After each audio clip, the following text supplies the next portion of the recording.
Olá, meu nome é Marcos Carvalho Lopes e esse é o podcast Filosofia Pop.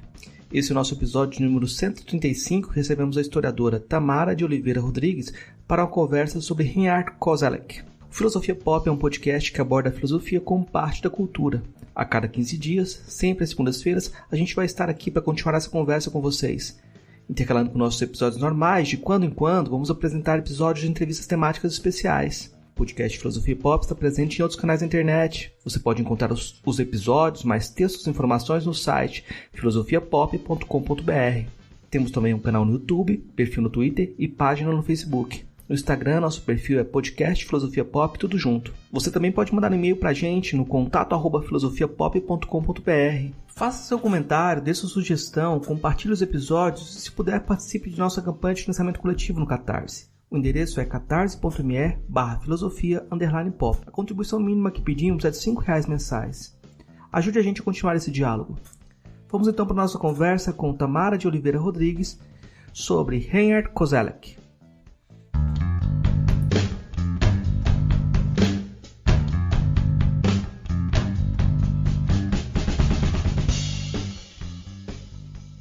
Hoje a gente conversa com a professora Tamara de Oliveira Rodrigues, direto de Mariana, em Minas Gerais. Eu vou pedir de início para a professora Tamara se apresentar para a gente. Como que você se apresenta, Tamara? Boa tarde, Marcos. É uma alegria estar aqui no Filosofia Pop. Agradeço, o convite, a oportunidade de estar conversando com você e, claro, aos nossos ouvintes, que vão compartilhar o seu tempo de escuta conosco. Bom, eu me apresento de forma muito simples, Eu sou professora de Teoria da História, História da Historiografia, da Universidade do Estado de Minas Gerais, hoje no campus de Divinópolis, numa cidade do interior de Minas. Minhas pesquisas dialogam majoritariamente com a área da Teoria da História, com a História da Historiografia, mas eu tenho interesses também que atravessam a área das humanidades de modo geral.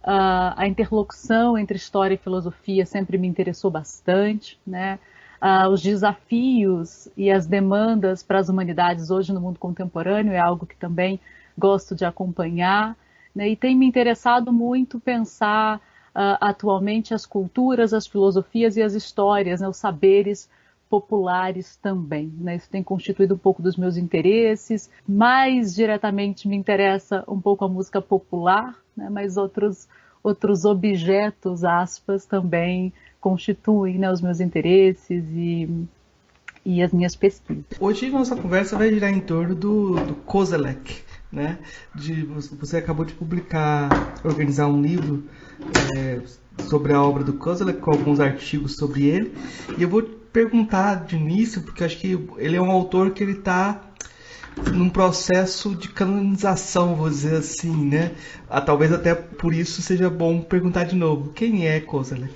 O Reinhard Koselleck, ele é um historiador alemão, já falecido, faleceu em 2006, e ele, de fato, para a minha geração, eu entrei ali na universidade em 2008, me formei em 2012, então para essa geração o Koselleck foi talvez o historiador mais importante, já com algumas de suas obras principais traduzidas, foram traduzidas ali o Crítica e Crise em 99, o Futuro Passado em 2006, e outras obras vieram depois. Ele é um historiador considerado, talvez o mais importante do que a gente chama hoje da área de teoria da história, porque ele propõe uma reflexão sobre a temporalidade, sobre o tempo histórico. E, de fato, hoje ele vive um processo de canonização porque esse lugar, digamos, de historiador mais importante, claro, importante aqui a gente coloca sempre em aspas, porque essas são disputas canônicas, mas é um trabalho, digamos que o seu trabalho consiste, ele tem uma importância porque ele traz uma reflexão sobre a temporalidade, articulando isso com uma reflexão profundamente crítica sobre a modernidade, sobre a noção de progresso, digamos, sobre essas heranças da episteme moderna para o conhecimento histórico. Então, de modo geral, né, essa é o lugar, que o Kozelik tem ocupado, né? E ele é conhecido também, né, ele ganha um destaque por ser um historiador dos conceitos, né, um historiador da linguagem, de alguma maneira, onde a sua obra vai acompanhar alguns conceitos considerados fundamentais para a análise histórica, né? O próprio conceito de história, o próprio conceito de progresso, o conceito de modernidade, o conceito de revolução. Isso sempre né, atravessou muito a sua obra e ele ganhou algum destaque por isso, mas eu considero, né, de alguma maneira, a sua importância por essa reflexão teórico-filosófica sobre a temporalidade. Me parece mais central. Eu vou já fazer uma questão que eu peguei do professor Gumbrecht. Quando eu marquei com você, eu pedi para o professor Gumbrecht, que organiza o livro junto com você, para mandar alguma questão que ele queria te perguntar. E ele pediu para te perguntar justamente sobre essa questão de como classificar, como você chama o Koselleck de filósofo do tempo. Por que você chama ele de filósofo do tempo e não simplesmente como historiador, como é mais comum? Perfeito. É uma questão boa, né? A recepção do Koselleck, tanto no Brasil até menos, mas na própria Alemanha, né, nos Estados Unidos também, é muito marcada pelo entendimento do Koselleck como historiador dos conceitos. Né? Então, um historiador que se debruçou sobre a linguagem, sobre a historicidade da linguagem e desses conceitos fundamentais que eu mencionei. Né? É também, claro, conhecido como um historiador do iluminismo, né? Porque ele tem uma reflexão sobre a experiência do iluminismo, junto com as filosofias da história, né, com a seção da burguesia, que está ali em Crítica e Crise. E a imagem, né, de alguma maneira, uma primeira recepção do Koselleck está associada a essas reflexões. Mas, quando a gente tem talvez o seu livro mais importante, que é O Futuro Passado, né, a gente tem uma reflexão ali, né, uma teorização da história e do tempo, que é a condição de possibilidade para o próprio trabalho do historiador Koselleck, de alguma maneira. Né? Ele estabelece, né, duas categorias de análise que nasce de um diálogo muito profundo com a fenomenologia, né, com Lovi, com Gadamer e Heidegger, sobretudo, né, e são as categorias de espaços de experiência e horizontes de expectativa. Né? Então, espaço de experiência espaço de experiência é uma categoria que ele utiliza para falar dos passados, né, que estão enraizados no nosso corpo, nos nossos gestos, né, que se articulam de forma mais inconsciente, mais consciente. Né? Então, são os passados que nos orientam, né? Saibamos nós ou não deles, né? Tenhamos nós ou não consciência deles. E esses passados, ou seja, esses espaços de experiência que nos constituem, estão sempre em tensão, né? Sempre se dão numa relação com os horizontes de expectativas, ou seja, com os futuros possíveis que se apresentam para nós, que nós vamos disputá-los, né? Também consciente ou mais inconsciente, e que não necessariamente se realizam, que se frustram, que podem vir ou não a ser. Né? Então, a realidade histórica para o Koselleck é um desdobramento dessas duas categorias que estão sempre em tensão, né? Que estão sempre se articulando. E aí toda essa reflexão, todas essas categorias, né? Essas duas categorias que se desdobram numa terceira categoria, né? São os estratos temporais. Então a acumulação e a sedimentação e, claro, né, o ir além dos passados e dos futuros que nos constituem. Né? Então toda essa reflexão que eu estou simplificando muito aqui, né, do Koselleck, marca uma preocupação que é uma preocupação com a temporalidade, né, com o tempo, como uma dimensão básica da nossa existência. Né? Então o tempo como essa dimensão básica da nossa existência, essa performance fundamental da nossa existência. Né? Então, é nesse sentido que ele é mais do que um historiador, ele oferece mais do que diagnósticos, do que panoramas históricos, né? Sobre o iluminismo, sobre a linguagem, sobre esses conceitos, sobre essas experiências da modernidade. Né? Ele é, de fato, um grande historiador da modernidade, mas a base, né, digamos assim, que permite essa reflexão se desdobra de um exercício teórico-filosófico, né, de pensar o que é o tempo, né, de criar categorias centrais para que nos ajude que que nos torne possível perguntar, né, quais passados e quais futuros atuam em nós num determinado momento. É muito curioso como essas noções, você coloca espaço de experiência e horizonte de expectativa, e já remete a uma estrutura kantiana de condições de possibilidade do próprio pensar histórico, e num projeto que você articula muito bem como Foucault. Fala assim, olha, tem Foucault aqui que tem um projeto que ele diz que é kantiano, que é uma história crítica, uma arqueologia crítica das condições de pensamento. Nesse sentido, o projeto do Koselleck tem muito a ver com Foucault e um fundo kantiano, então. Sim, sim. Eu acho que as categorias, né, espaço de experiência, horizonte de expectativas, em muitos momentos se parecem, né, com as categorias de tempo e espaço em Kant, né, tem uma relação muito íntima. E com Foucault, né, eu começo a apresentação desse livro, né, Uma Latente Filosofia do Tempo, aproximando o Koselleck do Foucault, né, porque de fato existe ali uma preocupação, né, nos dois autores de alguma maneira fazer um mapeamento, né, um diagnóstico, nos apresentar essa experiência da modernidade, né, mas apresentar essa experiência da modernidade como situada historicamente, né? Esse homem moderno é datado, né? Nasce numa conjuntura e numa situação específica, mas os desdobramentos, né, da episteme moderna, desse homem moderno, tem consequências, né, decisivas para a nossa forma de praticar ciência, para a nossa forma de olhar o mundo, de concepção de mundo.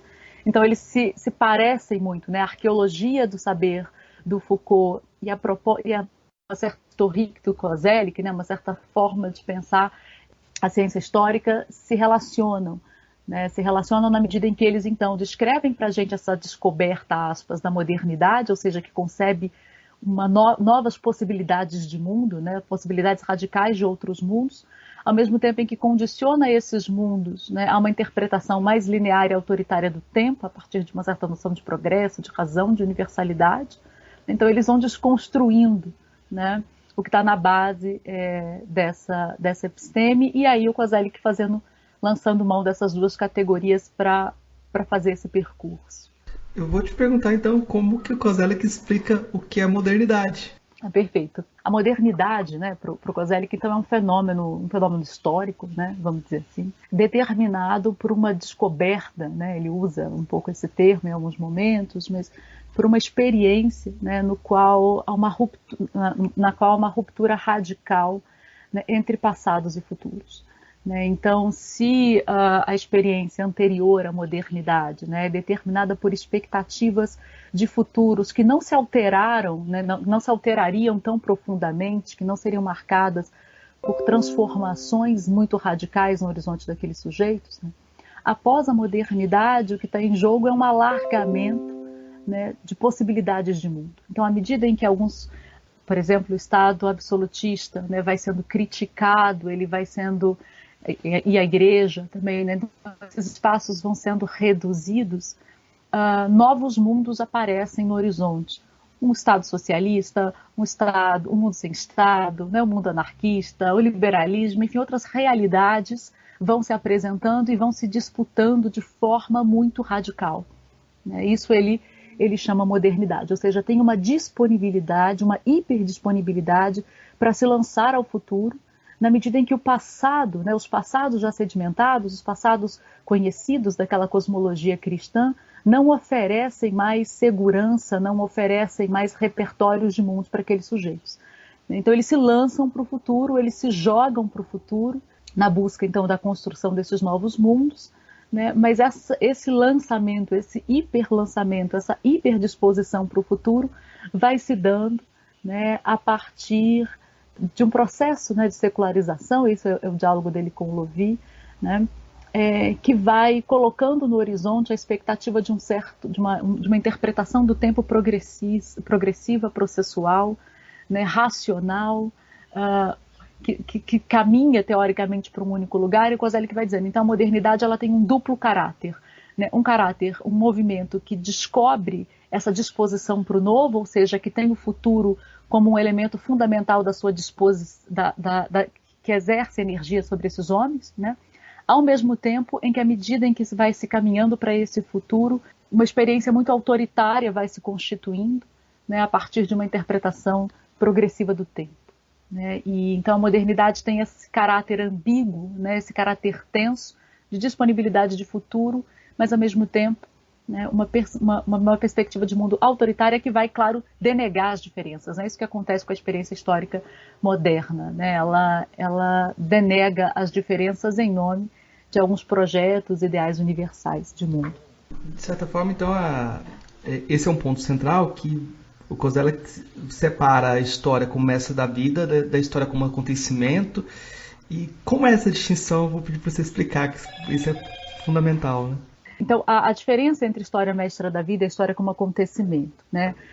Esse termo, né, história mestra da vida, está muito associado, é um termo de Cícero, né, associado para, de alguma maneira, sintetizar a experiência temporal clássica, né, que também vai se aplicar de alguma maneira ali para uma experiência medieval, ou seja, para uma experiência pré-moderna de tempo. Né?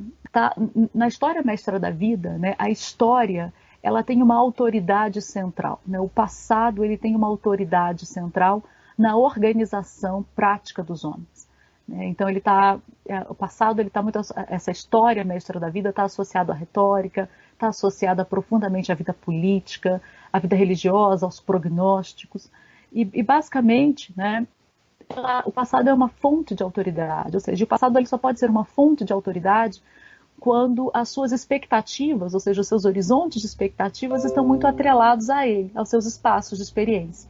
Então, na história mestra da vida, existe uma mínima diferença entre passados e futuros. Né? Os futuros se articulam a partir dos passados majoritariamente. Né? Eles compõem a organização daqueles homens, havendo pouco espaço ou pouco interesse para o novo. Né? O novo ele não tem uma capacidade, né, de rearticular completamente, de alguma maneira, as sociedades que se organizam para uma concepção de história mestra da vida. Né? Então tem aqui a questão da força da exemplaridade do passado, a força, né, de organização que o passado tem, né, sobre as relações sociais, as relações políticas e as relações culturais. O que o Koselleck vai percebendo é que, sobretudo, né, isso já vai mudando óbvio, ali no começo da modernidade, no século XVI, século XVII, mas isso vai se tornando muito mais evidente em fins do século XVIII, e isso explode ali no século XIX, né, é que essa história mestra da vida, né, também chamada de história, essa história que é narrada, né, é o texto, essa narrativa, né, que era capaz de capturar a realidade, né, quase que na sua integridade, esse termo vai sendo abandonado cada vez mais. Em alemão é mais tranquilo observar esse movimento, né, porque existem então, duas palavras para diferenciar a história enquanto narrativa e a história enquanto acontecimento, né, que é o Story e o Geschichte.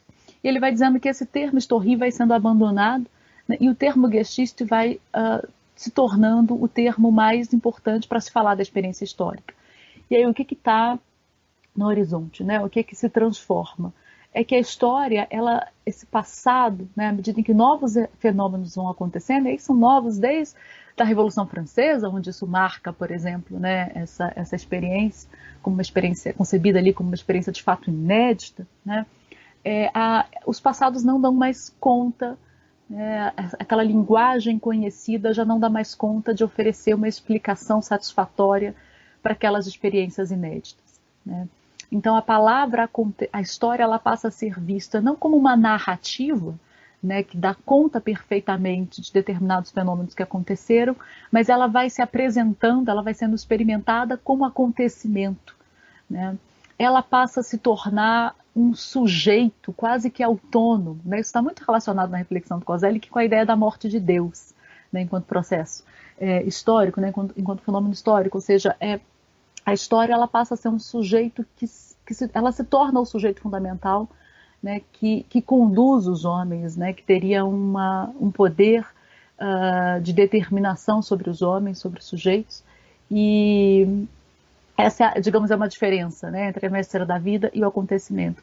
Nisso o tempo, né, se torna mais aberto à disputa, né, porque o futuro, então, fica em aberto. Né, se a história é um acontecimento em si, né, ela tem autonomia, né?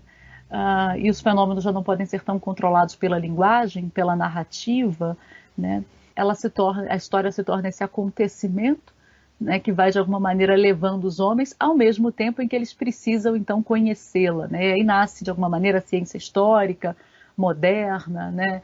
Ali num diálogo com as filosofias de história e com os historicismos, né? Então tenta-se criar algumas condições, alguns métodos, algumas estratégias para tentar acompanhar esse sujeito que ganha autonomia em relação aos homens. Aí uma coisa que chama muita atenção no texto que você escreveu na abertura do livro é como você usa a dimensão biográfica do Koselleck e como você amarra essa ideia de espaço, de experiência e horizonte de expectativa dentro da própria história do Koselleck, que é a construção de conceitos dele, né?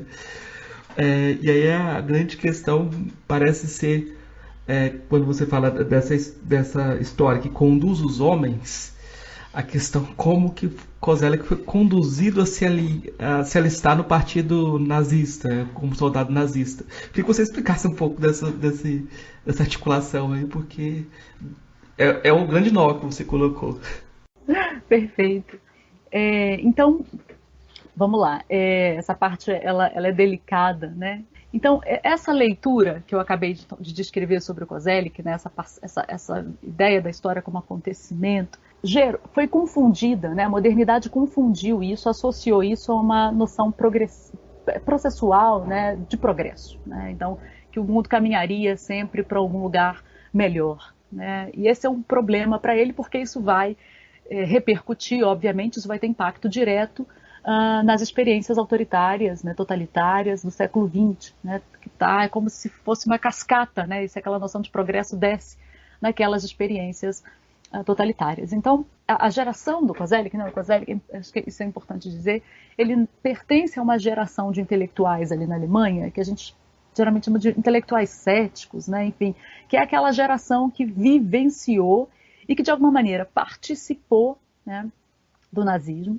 ou sofreu, né, as consequências de alguma maneira dessa experiência, e ali muito jovens, né, 18, 19 anos, e depois entram para a universidade exatamente no momento em que a Alemanha está se reestruturando, né, está passando pelo seu processo de eliminar, né, o nazismo das suas experiências, das suas instituições, enfim. E ele entra na universidade em 47.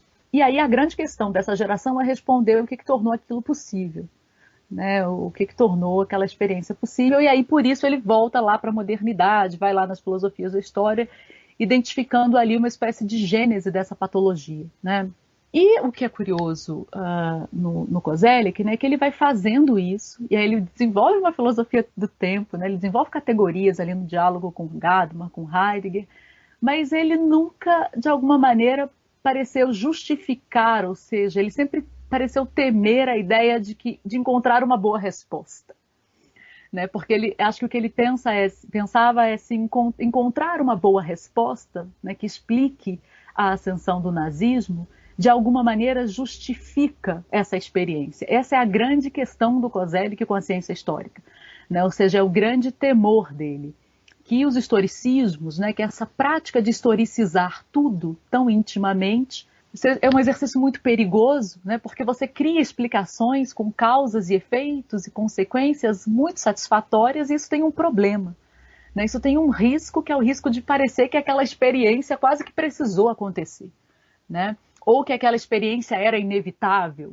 Então ele tem essa crítica e esse receio em relação ao historicismo, né, muito profundo. E aí, né, respondendo agora mais diretamente à sua questão, né, vou fazer só um pontinho aqui, que ele critica o Ser e Tempo do Heidegger, né, que é um livro muito importante para ele, a partir de uma ideia semelhante, né? Ele vai dizer, olha, o livro do Heidegger é muito importante, tal, mas alguns conceitos ali, algumas categorias daquele livro, só angústia, destino, né, antecipação da morte, enfim, ser lançado, está muito relacionado àquela conjuntura, né, latente, né, ali já mais latente dessa experiência autoritária, né. E é curioso, e aí de alguma maneira eu vejo um movimento parecido na obra do Koselleck, né? Então a crítica que ele faz ao Heidegger, de alguma maneira, podemos fazer a ele, né? Não uma crítica no sentido de uma crítica negativa, né? Mas uma observação mesmo. Porque Porque eu falei, né, as categorias fundamentais são da filosofia do tempo dele, são as categorias de espaço, de experiência, horizonte de expectativas, mas outras categorias são muito importantes.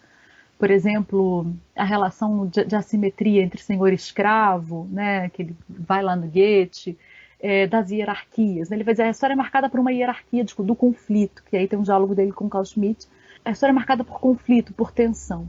E aí, essa tensão, né, me parece, essa relação está diretamente associada à experiência dele com a guerra. Né? Ele é um historiador e um filósofo, né, do tempo, onde essas reflexões e as questões que ele está buscando responder estão diretamente associadas ao fato dele ter sido um soldado alemão ali com seus 18 anos. Né? E aí toda a experiência dele, a experiência familiar dele, é muito atravessada, é totalmente atravessada pela experiência da guerra. Né? O pai dele, mais dissonante do regime, muito claramente, o irmão que tem um flerte, né? Ele que se alista, mas com 11 anos ele vai para a juventude hitlerista. Né? Então ele é formado nessa ambientação, e aí ele caminha, né?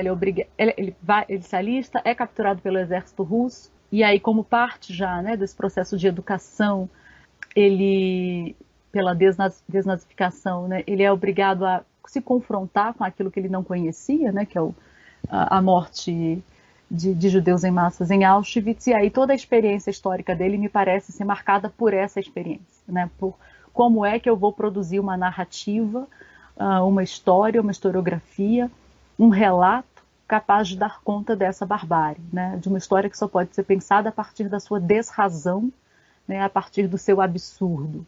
Então, quando eu faço essa relação da experiência de vida dele com o pensamento, é por isso. Né? O Koselleck ele insiste muito em dizer que a história é uma experiência também pré-verbal, né? Ou seja, uma experiência na qual a linguagem não vai capturar. E a historiografia, né, tem que ter a modéstia de se relacionar com essa dimensão, né? Com essa dimensão do indizível, para a qual não há narrativa possível, né? Não há método possível, se não pensar uma experiência a partir do seu absurdo e da sua desrazão. O ponto que eu acho que é muito interessante é como tem uma condição sublime, quase, quando você fala desse pré-verbal, e, de certa forma, sustentar o não sentido, sustentar a não resposta, assim, uma não justificativa, é uma forma também de lidar com essa questão, mantê-la em suspenso, né? Mantê-la em suspenso. E aí entra também em questão os posicionamentos do Koselleck politicamente, assim, a proximidade dele do Carl Schmitt como uma espécie de mentor, ou algumas vezes que ele falou usou o termo revolução. Até que ponto que tinha um impulso sublime aí? Como é que você vê essa questão delicadíssima? Pois é. Uma coisa que eu percebi, assim, fazendo essa imersão mais radical no Koselleck, e aí fazendo uma investigação também dessa história intelectual, né, e a relação dele com Schmitt, por exemplo, né, porque tem poucos trabalhos biográficos, né, sobre o trabalho. Tem, na verdade, um trabalho do Nicholas Olson, que é um bom texto, mas não tem tradução ainda para o português, onde a gente pode acompanhar melhor, né, essa vivência dele com esses professores, de alguma maneira, que estão ali na obra dele. Mas uma coisa que eu acho muito curiosa, eu acho que eu destaco nessa apresentação, né, a relação dele com Gadamer, com o Louvi e com o Heidegger, que eu de fato acho que são mais centrais, né, para os problemas que ele está enfrentando, né? A questão ali com o Louvi, com as filosofias da história, com a secularização e com a temporalização, né? O Gadamer, essa discussão sobre o sentido e o não sentido, né? O Heidegger, a questão da temporalidade, né? Do Dasein, e o Husserl também, óbvio que está ali na base, de alguma maneira, de tudo isso, né? E por que eu não optei, por exemplo, por não abordar melhor, né, essa relação do Koselleck com o Carl Schmitt? Porque lendo, é claro que essa ideia do inimigo, né, o para-amigo e inimigo é muito central para o Koselleck, nessas hierarquias que seriam atravessadas, né? Mas eu acho, e aí isso se tornou mais claro para mim no Stratos do Tempo, né? E Koselleck não tem uma política de citação muito clara nos seus textos, né? Então isso dificulta a gente às vezes visualizar que está mais presente ali, né? Mas lá nos Tratos do Tempo ele dá muita ênfase para essa discussão dos vencidos versus vencedores, né? Ele diz, olha, nós precisamos nos ater também a essas categorias, as categorias do espaço de experiência, horizonte e expectativas, né, a tensão entre elas, mas sempre entre a tensão vencedores e vencidos, né? Porque os vencidos movem a história. Depois eu posso até, de alguma maneira, falar disso. E o que eu acho assim, que é fundamental, né, na relação do Koselleck com esses pensadores, né, é que ele faz questão de sempre demarcar alguma diferença, alguma desconfiança em relação aos seus próprios professores, né? Então isso é muito curioso. Isso acontece na discussão dele com Lovi, com Gadamer, com Heidegger, com Schmitt também, ou seja, ele tem um certo receio desse próprio pensamento que o forma, né? Isso eu vou acompanhando ali no livro, tentando mostrar, e acho que isso está muito relacionado a essa preocupação dele, né, com o indizível, né? Ou seja, em não tratar nada como capaz de produzir uma redenção, ou seja, uma espécie de explicação satisfatória e determinante para as questões que o motivam, né? Eu acho que ele tem essa desconfiança da linguagem. E os próprios textos e a forma dos ensaios dele, eu acho que deixam isso claro, né? O Koselleck basicamente já escreveu ensaios, a exceção do Crítica e Crise e de um outro livro sem tradução para o português. Então a maior parte são ensaios, e são ensaios muito com uma linguagem às vezes que ela não é uma linguagem tão leve, né? Tem coisas truncadas ali nos textos, tem coisas que a gente não sabe bem o que ele quis dizer no final das contas, e eu acho que tem muito a ver com isso, ou seja, a produção de um texto, a produção de um ensaio que não esgote, né? Que não dê conta plenamente. E a relação dele com Carl Schmitt, né? O Carl Schmitt foi uma espécie de mentor informal, né, do Koselleck, que Carl Schmitt foi banido, né, da docência, então, para o seu passado, né, antissemita, enfim. Mas ele era uma presença ali, né, em Heidelberg, de alguma maneira, informal, enfim. E o Koselleck faz alguns cursos e ele é remetido, né, a esse diálogo com o Schmitt. Eu acho que a presença, né, uma das presenças mais centrais da obra do Schmitt no Koselleck está no Crítica e Crise, né, está na sua tese de doutorado, que é exatamente o momento no qual esses diálogos com o Schmitt são mais intensos, né, ali na sua formação, no doutorado, na escrita da sua tese, onde ele vai, de alguma maneira, organizando, né, essa ideia do par amigo e inimigo, da reflexão do Schmitt na sua própria obra, né. É claro que está presente em outros momentos, mas eu acho que ela é mais central ali no Crítica e Crise, naquele momento de formação dele. Uma coisa que eu acho muito interessante na leitura do Koselleck é como ele te afeta também. Ele é um autor que trata de vivências e ele vai descrevendo esses horizontes de possibilidade, ele acaba transformando sua forma de ver as coisas. Assim, quando eu li O Futuro Passado, em 2006, alguma coisa assim, e como eu sou de Goiás, eu comecei a ver como a temporalidade de Goiás era diferente da temporalidade do litoral do Brasil, né? E logo depois eu vi alguém que fez uma tese de doutorado tentando explicar a formação da República a partir de Goiás, e a narrativa era totalmente diferente daquela que era feita a partir do litoral, né?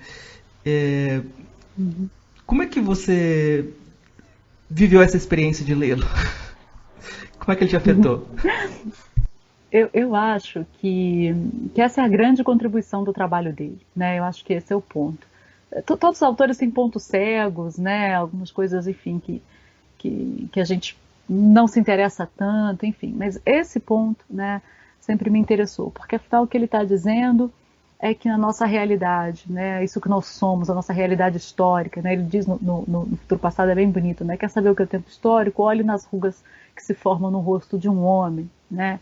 E o que é aquela ruga, né? Aquela ruga é uma experiência, né, as experiências acumuladas que é desse sujeito e dos seus ancestrais e dos seus antepassados, né, que ele herda, mas também são futuros que se apresentaram e não necessariamente se concluíram, né, que não necessariamente aconteceram, ou que aconteceram, mas sempre de forma diferente, né? Ele vai dizer, experiências, a relação entre passados e futuro é que um é sempre mais e menos do que o outro, né? Eles nunca se coincidem. E aí ele vai mostrar, né, quando a gente faz essa pergunta, ou seja, num determinado tempo, num determinado espaço, quais futuros e quais passados estão mais atuantes?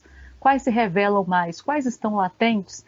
A gente vai percebendo essa realidade histórica de forma muito mais complexa, né? A gente vai percebendo muito mais camadas nelas. Então, isso sempre me marcou, né? E aí eu sempre, é claro que ele está pensando muito numa questão coletiva, né? Mas isso sempre me fez ter muita atenção comigo, né? Ou seja, quais futuros se apresentam para mim, né? Quais futuros eu consigo visualizar, né? Quais são que passados me atormentam mais? E aí eu vou tentando sempre pensar essa relação do ponto de vista mais existencial, mas político também, né? Eu sempre penso a história então do Brasil e determinadas tensões que a gente tem vivido a partir disso, né? Ou seja, que futuros disputa, por exemplo, o Bolsonaro, né? A partir de quais passados ele alimenta essa disputa de futuro, né?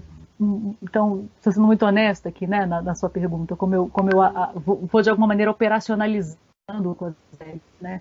Por que que o Lula, por exemplo, se tornou essa liderança tão imprescindível, né, para a história da política brasileira? Porque ele soube como ninguém vender futuros, né? Vender, quando eu digo vender no sentido de projetar, né, de produzir confiança. E aí que futuros são esses que são apresentados, né, a partir de quais passados? Eu acho que quando a gente vai fazendo essas perguntas, né, quando a gente vai tentando fazer o diagnóstico da realidade a partir dessa relação, a gente ganha muito, né? No entendimento, não um entendimento obviamente redentor, né, sintético da nossa realidade, mas a gente começa a perceber determinadas coisas, né? Então, por exemplo, como a campanha do Bolsonaro foi toda articulada na venda de um determinado passado, né? Um futuro que quer realmente recuar. Quando a gente olha para isso, né? Quando a gente percebe isso e vai tentando decodificar esses passados e esses futuros em tensão, torna mais fácil para a gente disputar e fazer frente a isso, né? Ou seja, disputar outros futuros e outras realidades, quando a gente tem mais, quando a gente tem um olhar mais claro, né, do que está nos assombrando, né, o que está, de alguma maneira, consumindo nossa energia, por exemplo. Então, nesse sentido que eu acho que essa discussão da temporalidade como uma questão existencial é muito central, né?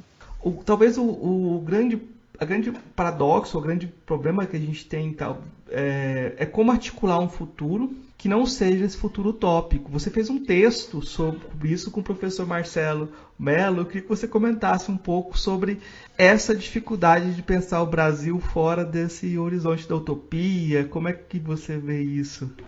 O que acontece, né? Quando o Gumbrecht acompanha o trabalho do Koselleck, né, ele traz, então, e o próprio Koselleck também, embora o Koselleck não tenha feito diagnóstico sobre a temporalidade contemporânea, as categorias dele nos ajudam a visualizar, ou seja, o que está acontecendo de forma mais coletiva, né, de forma mais global com a temporalidade no mundo contemporâneo. Se a modernidade foi marcada por um desejo radical de futuro, né, por um se lançar utopicamente para essas realidades, o que acontece com a nossa realidade pós essas experiências traumáticas? E aí o Gumbrecht e outros filósofos, outros autores se dedicam a nos dizer que o futuro está perdendo energia, né, ou seja, que nós não nos lançamos mais para ele acreditando, né, radicalmente em outros mundos, em outras realidades para além dessa da técnica, para além do capitalismo, né? E nesse texto, né, com o Marcelo, a gente tentava pensar um pouco esse desafio do futuro no momento no qual o Brasil passava, né? Era um momento pós-golpe, era pós-2016, o momento daquele texto, né, com o governo, no caso do Michel Temer, que rearticulava no seu discurso a noção de ordem e de progresso, né? Ou seja, literalmente retornava ao passado, e muito da esperança daquela conjuntura estava depositada nas eleições de 2018. Esse texto foi escrito em 2017. E aí o nosso receio, o meu receio, era se de fato nós podíamos colocar as nossas esperanças, né, de reconstrução do Brasil depois do golpe naquelas eleições, tendo em vista algumas questões como a própria figura de Bolsonaro, né, de alguma maneira o pior acontecer. E o que a gente tenta de alguma maneira dizer é que tem uma certa questão na política e nos discursos contemporâneos, ou seja, a gente já não temos tanta segurança no futuro, mas o mundo político ainda articula o futuro a partir de uma certa confiança no progresso. Tem um paradoxo, né? Ou seja, a gente não acredita em outras realidades para além dessas que se apresentam, mas, sobretudo, nas narrativas políticas, o progresso, né? Essa ideia de que o futuro vai redimir os nossos problemas, vai ser melhor do que hoje se apresenta, e isso traz algumas consequências. Um risco, que é o risco que a gente aborda, é de como, então, um desafio, né, na verdade, é como pensar esse futuro para além de um otimismo, ou seja, sei lá, agora a eleição de 2022 vai resolver os nossos problemas, né? Depositar no futuro essa confiança, apenas depositando, apenas com otimismo, no sentido de que vai dar certo, e também evitando uma relação pessimista com isso. Né? Mas também não vai dar certo, nada mais adianta, o planeta está acabando, nós estamos destruindo tudo mesmo, não tem mais o que fazer. Ou seja, como é que a gente se relaciona com a realidade, com o futuro, né, sobretudo, evitando essas duas oscilações entre um extremo otimismo e um extremo pessimismo. E aí a gente propõe um termo, né, que o Marcelo gosta muito, que é a ideia de uma postura melancólica, ou seja, agir a despeito dos resultados, né? Agir a despeito daquilo que a gente deseja acontecer, né? Então eu acho isso importante, né? Uma forma da gente se relacionar com o futuro talvez seja essa, né? Ou seja, apostar e construir, né? Gastar energia construindo os mundos que nós desejamos, né? Mas, claro, à medida em que esses mundos, em que esses horizontes de expectativa não se realizam, né? Não abandonar, né? Não desistir deles, e não apostar utopicamente de que o futuro por si só vai realizar ou resolver as nossas contradições, os nossos desafios, porque foi isso que a modernidade fez e isso que deu muito errado, né? Então é um pouco dessa sugestão, né? Uma postura de atuar a despeito dos resultados, né? Atuar a despeito de como esse próprio futuro se realiza, né? Quando o Krenak, lá no Ideias para Adiar o Fim do Mundo, ele disse: vamos contar mais uma história. Ou seja, contar a história é a despeito do resultado, né? O gesto, a experiência de contar a história, de imaginar uma outra realidade por si só, ela tem o seu valor, né? Porque ela nos dá energia para essas outras construções possíveis, né? O Koselleck tem um momento, numa reflexão dele, onde ele discute a utopia, né, que eu gosto bastante. Ele diz assim, e ele está escrevendo no momento de ameaça, né, atômica, e no momento onde as primeiras pesquisas ambientais já estão ali dizendo que não estava legal, né? Os recursos ambientais naturais com riscos, né, de se esgotarem. Isso ali nos anos 70. E aí ele diz, ok, o que a gente faz, né? O que significa ser otimista ou pessimista frente à ameaça atômica, frente aos desastres ambientais? Como isso se traduz em atuação política, né?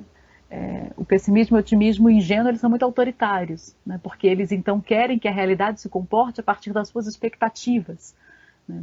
E a grande questão é como se comportar, né, a despeito delas, né? Agir a despeito delas.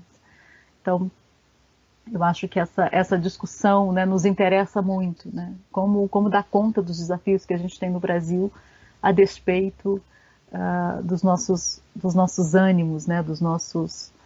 Daquilo que a gente quer que se realize, né? Como ir suportando a realidade, construindo outras realidades a despeito dos resultados. Tamara, é muito curioso como o conceito, a forma como vocês abordam a melancolia coincide com a forma como a Nathalie Tocqué, uma filósofa camaronense, ela aborda a melancolia. Ela escreveu um livro chamado Melancolia Africana, e ela vai falar justamente disso. Para não cair no individualismo, você tem que considerar o passado, os antepassados, os que vão vir no futuro, para não cair nessa atomização que faz parte da modernidade e que tem umas saídas nas concepções de sentido também, né? Eu acho muito interessante como coincide nisso. Mas eu vou voltar, dar um passo atrás. Essa ideia de a gente abrir mão da utopia, talvez ela não dê conta de toda a forma como as pessoas vivem o tempo ainda. Eu fico pensando na diferença entre uma temporalidade no Sudeste, ou temporalidade em Goiás, E como é difícil fazer uma narrativa comum a esses espaços e como as pessoas vivenciam esse espaço, porque toda forma de exploração do agronegócio se baseia em um tipo de temporalidade ainda. Se baseia na temporalidade destrutiva, assim. Então é como se a gente abrisse mão desse horizonte utópico, o rei estava nu, ou o rei está nu, na verdade, as pessoas não querem perceber, né? Exato. Eu gosto muito de um termo de uma historiadora polonesa, a Ewa Domańska. Ela é historiadora e antropóloga, e ela fala bastante sobre isso, né? E ela tem um termo que eu gosto muito, que são as utopias regionais, né? Ou seja, nos comprometermos com o mundo, né, a partir daquelas questões, daqueles desafios que são mais próximos a nós. E aí tem um exemplo que eu gosto de mencionar, eu já até escrevi sobre, né, num texto sobre o Kozelek, que é a Ewa, e trazendo esse exemplo, né. Aqui em Mariana, onde eu vivo, né, foi onde aconteceu a queda da barragem de Fundão, lá pela Vale, Samarco BHP. Foi uma experiência muito traumática ali em 2015 para a cidade, né. Uma comunidade foi destruída, literalmente, pessoas morreram, o Rio Doce está em coma, né. Isso do meu lado, né. E aí eu me lembro, eu fiquei muito desesperada à época, né? Eu fiquei apavorada, eu sofri muito e eu acompanhava muito de perto a luta dos atingidos pela barragem, né? E ali a gente está falando de uma experiência da distopia por excelência, né? A barragem entrou, devastou, matou uma comunidade, matou um rio. E o pior, né, é que, de alguma maneira, as pessoas que estão mais distantes dessa experiência acham que aquilo de alguma maneira acabou, mas é aí que o pesadelo começa, né? Essas pessoas estão até hoje sem uma comunidade, estão em casas alugadas, não estão com seus ressarcimentos, né, mínimos, eles não aconteceram, suicídio, depressão, e uma série de outras questões, né, que atravessam uma experiência como essa. Mas uma coisa que me chamou muita atenção é que tinha um grupo, eles se chamam Loucos por Bento, né? E esse grupo, ele se articulava politicamente para reivindicar os seus direitos frente à experiência da mineração, né, a Vale, as empresas e tudo, e eles iam, né, para Bento Rodrigues, cheio de lama, isso bem no comecinho ainda, né, de rejeito, eles dormiam lá, eles reivindicavam estar junto de seus mortos, porque curiosamente o cemitério e 2 igrejas sobrevivem, né, para fazer as suas festas religiosas. Isso era proibido, né, pela Defesa Civil, pela própria empresa que adquire ali o monopólio da gestão do lugar do crime, né. Articulavam as suas lutas, os debates, né, as audiências públicas, e isso sempre me emocionou muito, né, porque a despeito do desastre, né, que foi profundo, que foi radical, do crime, da morte, da distopia, eles articulavam pautas de lutas. Né? E aí que utopia é essa de uma vida melhor? Eles não vão voltar para Bento Rodrigues, né, eles sabem disso, eles têm consciência disso, eles têm a responsabilidade, o desafio de construir um novo Bento, né, uma nova comunidade, porque esse grupo quer um novo Bento, quer um espaço onde eles vivam juntos, né, de alguma maneira. Então eles articulam uma espécie de luta, né, que é dolorosa, que não tem aqui nenhum tipo de romance nessa, né, de amenizar essa dor, que ela é profunda, mas um compromisso em construir o futuro a partir desse desastre. Então a Ewa Domańska tem uma expressão que eu gosto muito: nós temos que nos comprometer com o futuro apesar, né, das distopias que são muito reais. Então não é negar as distopias, dizer que elas não existem, elas já estão aí, elas já nos matam, né? E se propor a intervir no mundo e refazer de alguma maneira essas experiências, né? Junto delas. E é isso que é muito legal no Loucos por Bento, que eles fazem junto, indo ali, indo no cemitério, naquela lama, né? Brigando de igual a igual em aspas, né? Para a empresa, tentando se colocar nessa posição e dizendo: eu estou aqui, né, e a minha realidade, o meu futuro que se pauta a partir dessa experiência. Eu acho que isso tem algo a nos ensinar, né? Tem um gesto de afirmação aqui diante do terror, diante da barbárie muito, muito forte, né? Ou seja, não é um futuro que vai se dar a despeito do que passou, não é ingênuo sob nenhuma hipótese, né? Ele é marcado por uma dor muito profunda, mas tem um exercício de construção, porque eles podiam simplesmente, porque a força da empresa é tão grande, né, isso a gente percebe ali no cotidiano, no pequeno, né, quão poucos recursos eles têm diante dela, mas existe o exercício, né? Existe o compromisso com essa realidade que eles querem construir. Então eu acho isso sempre muito forte, né? Essas utopias regionais, né? Além disso, a gente pode sonhar, né? Eu tô falando isso porque eu queria justamente abordar a forma como você pegou a abordagem da dimensão onírica do Koselleck e relacionou com o Krenak, com o Davi Copenau. Eu queria que você falasse um pouco sobre essa instrumentalização do Koselleck, como é que você está fazendo? Obrigada. Obrigada pela pergunta. Isso é o que talvez mais me interesse hoje, né, no diálogo com o Koselleck. Eu sou uma pessoa que sonha muito, né? Eu sonho todo dia, toda noite, de forma muito intensa. E eu fico cansada, eu acordo sem energia de tanto que eu sonho. E aí, um dia eu abri o Futuro Passado e abri esse texto do Koselleck, do Terror e Sonho, que era um texto que eu já tinha lido, obviamente, mas que eu nunca tinha, eu não me interessava, né? E nisso eu fui percebendo ali uma discussão que ele faz, né, que é a relação dos sonhos como experiências, né, que já de prognósticos de futuro, né? Ou seja, o que ele está dizendo não é reduzir o sonho à adivinhação, mas ele pensa o sonho como experiências, né, onde experiências que estão em latência se manifestam, né, se apresentam para nós, né, nós experienciamos elas.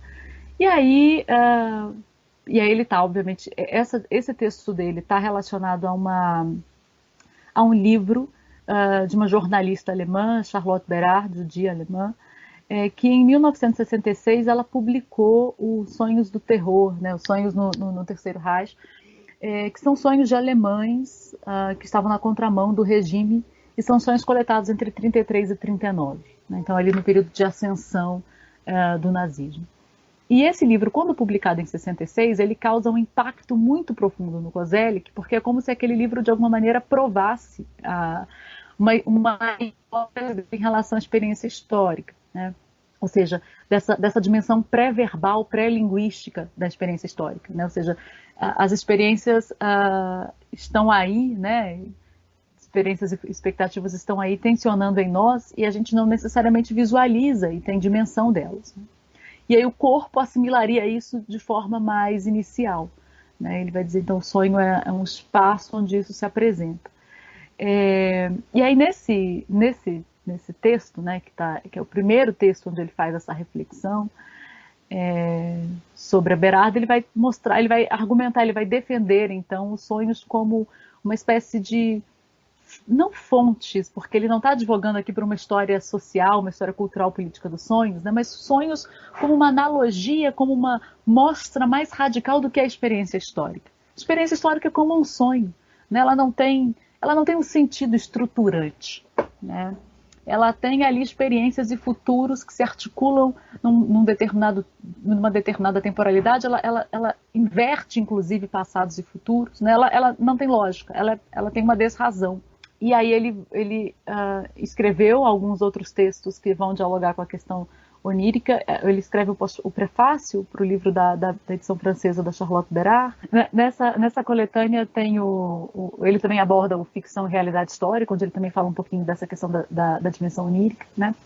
E aí o que foi me chamando a atenção, né, nessa discussão do Koselleck, ele, por exemplo, nessas discussões, ele produz uma hipótese, né, que está muito próxima, resguardadas as diferenças de área, né? Por exemplo, do livro do Siddhartha Ribeiro, Oráculo da Noite, quando o Siddhartha Ribeiro nos diz, né, olha, os sonhos, eles são espaços de prognósticos, né, ou seja, de visualização de futuros possíveis, porque eles não são só acúmulos de memórias, mas eles combinam essas memórias, eles testam essas memórias, né, bagunçam essas memórias, e aí nos traz cenários possíveis, né? E é exatamente o que o Koselleck está dizendo, e é isso que fascina ele na Berardo, ou seja, porque aqueles relatos de 33 a 39, muitos daqueles relatos é como se antecipassem a realidade do terror, das câmaras de gás, né, da fase mais perversa do nazismo. Aquela experiência do terror foi assimilada primeiro em sonho, é isso que o Koselleck diz, né? Aquelas experiências de tortura foram primeiro vivenciadas em sonhos. Ou seja, isso tem algo a nos dizer sobre a experiência histórica. Existem experiências que já estão latentes, que podem se articular como futuros possíveis e, obviamente, a gente não visualiza, a gente não consegue identificar, né?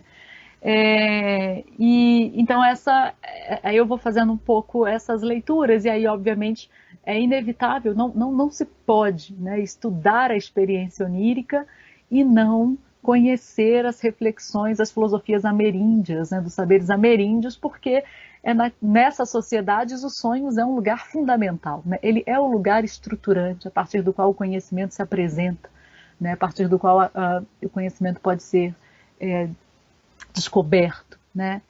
E claro, obviamente existem diferenças muito profundas entre as questões do Koselleck, do Krenak, do Schopenhauer, do Kakaverá, que eu também gosto bastante, né? Mas é curioso, mas o que me fascina, né, é de alguma maneira como a gente pode, então, a partir da experiência onírica, né, me parece, perceber essa condição particular da temporalidade e da espacialidade, ou seja, essas combinações possíveis, né, essas formas de experimentar uma certa realidade, uma forma de se relacionar com a realidade que é diferente, né? E o Koselleck vai dizer, sonho não é ficção, né, no sentido convencional da ficção, né, a ficção como inverdade, como mentira, não é isso, né? Ele é um espaço particular, né, onde o possível pode ser imaginado, né, onde o possível pode ser vislumbrado.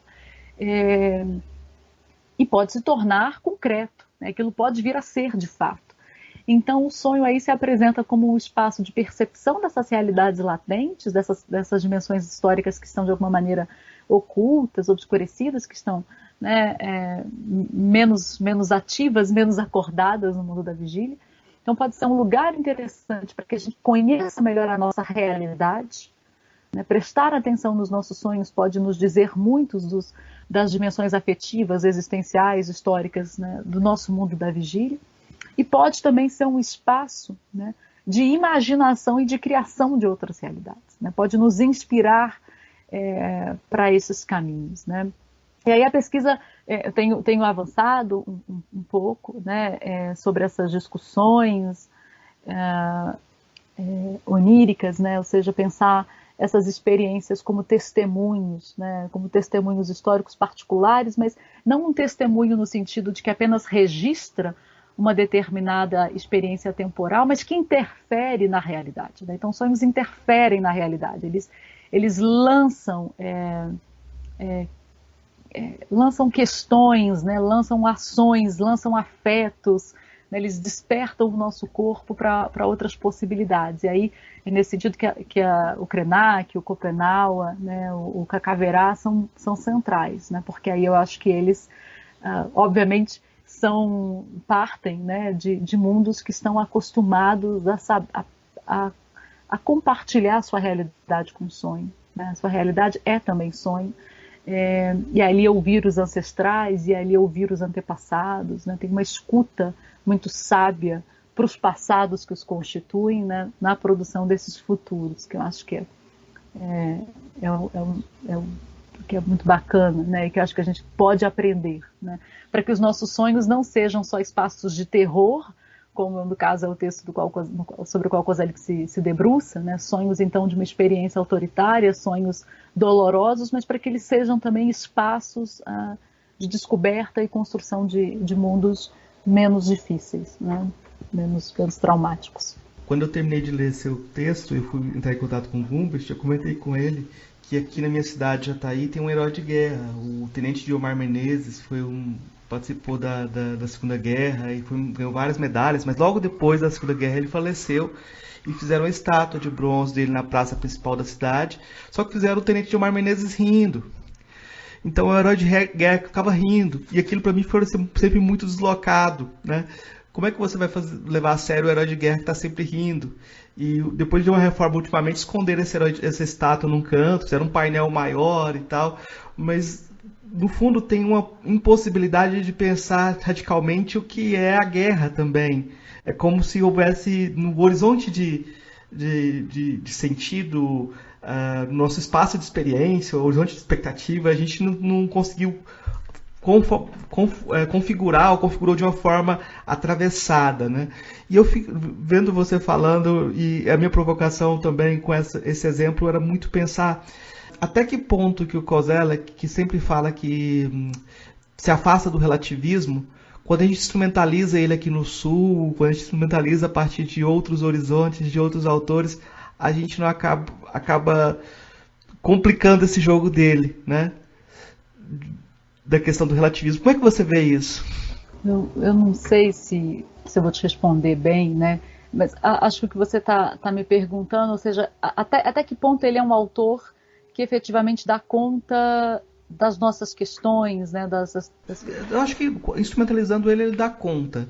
Talvez o que eu estou perguntando é muito mais se ele dá conta do projeto de manter-se científico. A noção de ciência e de relativismo ou de universalismo que ele tem, talvez tenha que se reconfigurar em contextos diferentes. Eu não sei. Me parece que aí a gente tem um problema. Porque até que ponto o ideal de cientificidade, de não relativismo, pode se manter? Porque as ferramentas dele são úteis para muitas coisas.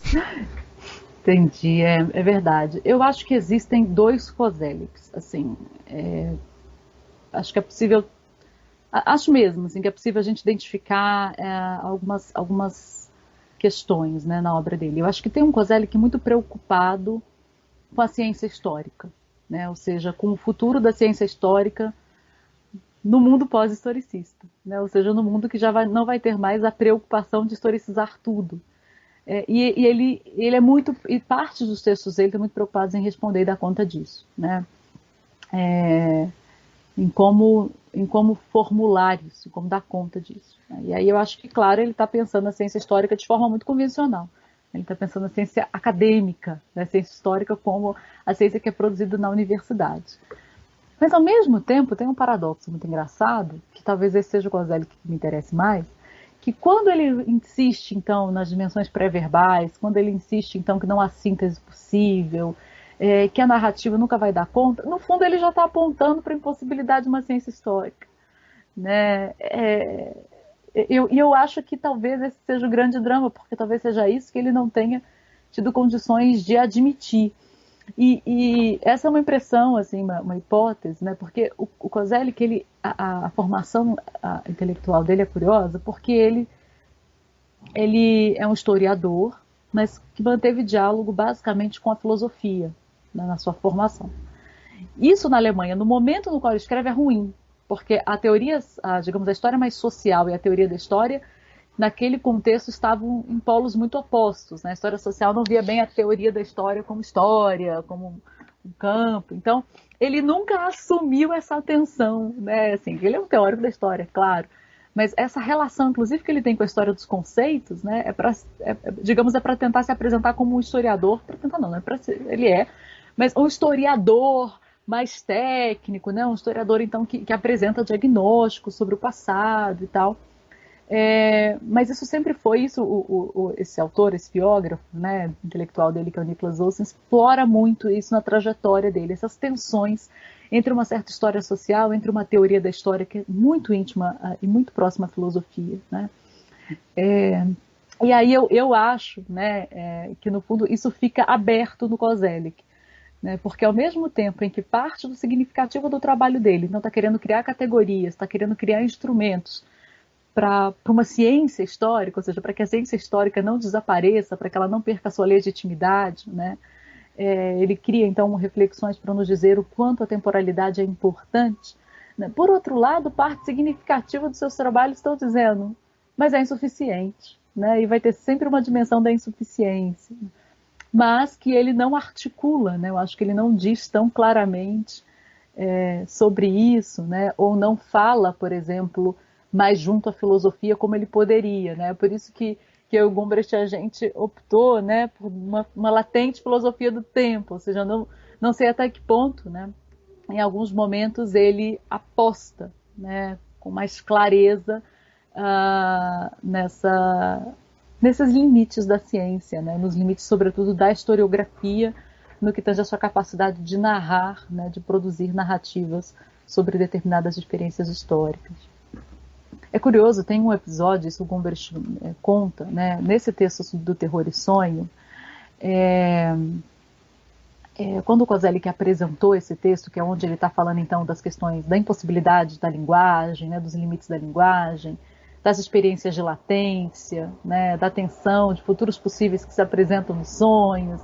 Esse texto foi muito negado, né, num evento, assim, e o Koselleck quase teve que defender quase que fisicamente as suas ideias e o seu texto, né, porque ali acharam aquilo muito, né, muito pouco científico, o que ele estava dizendo, dar sonhos desse jeito, que não é pela história das mentalidades, enfim, tá pouco científico isso aí, não tá legal, né?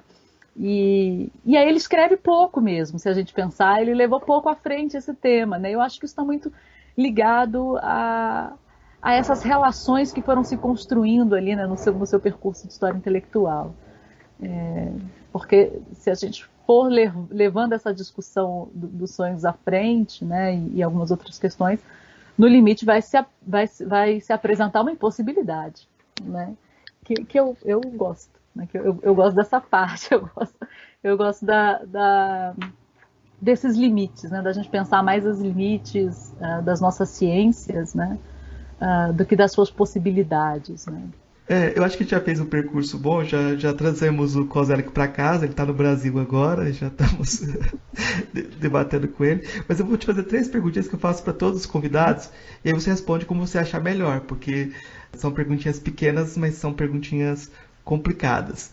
A primeira pergunta é: o que é filosofia? Eu acho, né, e aí eu vou te dar uma resposta muito honesta, é uma experimentação cuidadosa da vida. Eu acho que isso é filosofia, uma experimentação cuidadosa da vida. E aí, é claro, eu não estou pensando aqui na filosofia propriamente acadêmica, mas também, né, porque ela também é uma forma cuidadosa de acompanhar a vida, né, ou deveria ser. O que a filosofia me deu? Né, e aí eu estou pensando aqui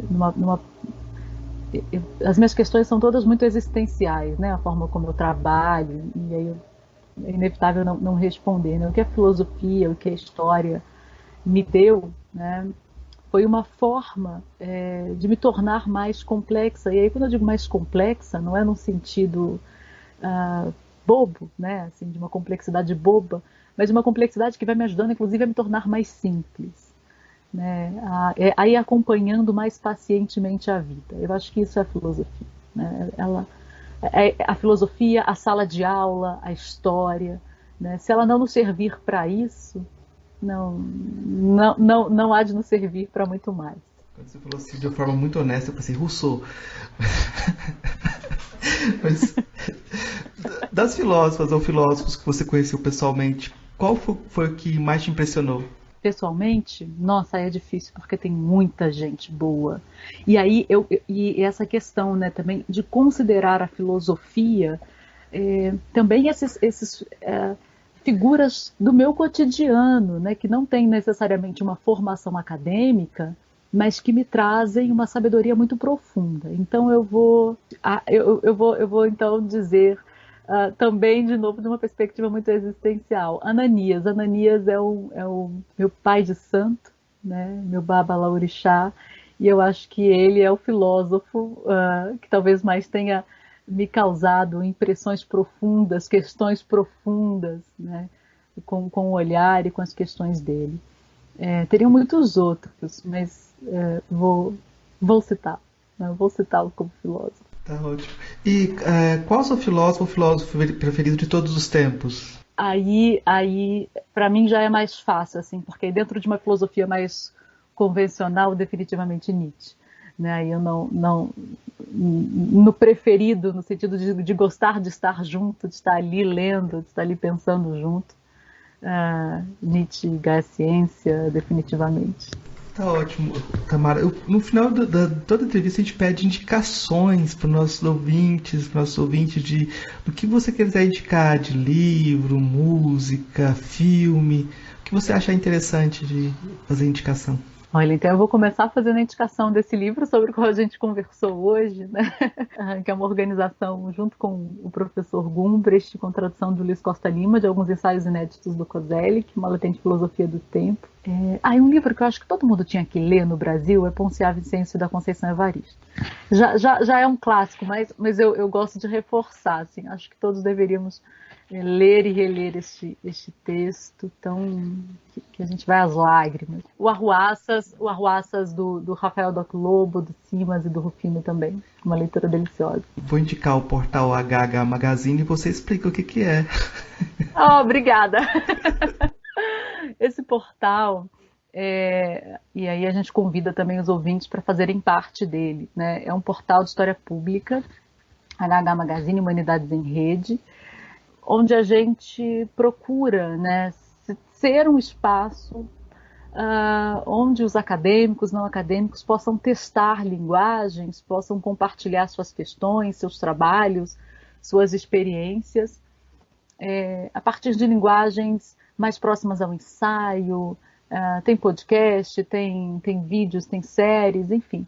É um portal que reúne, né, contribuições de todas as áreas das humanidades, da história, da filosofia, da antropologia,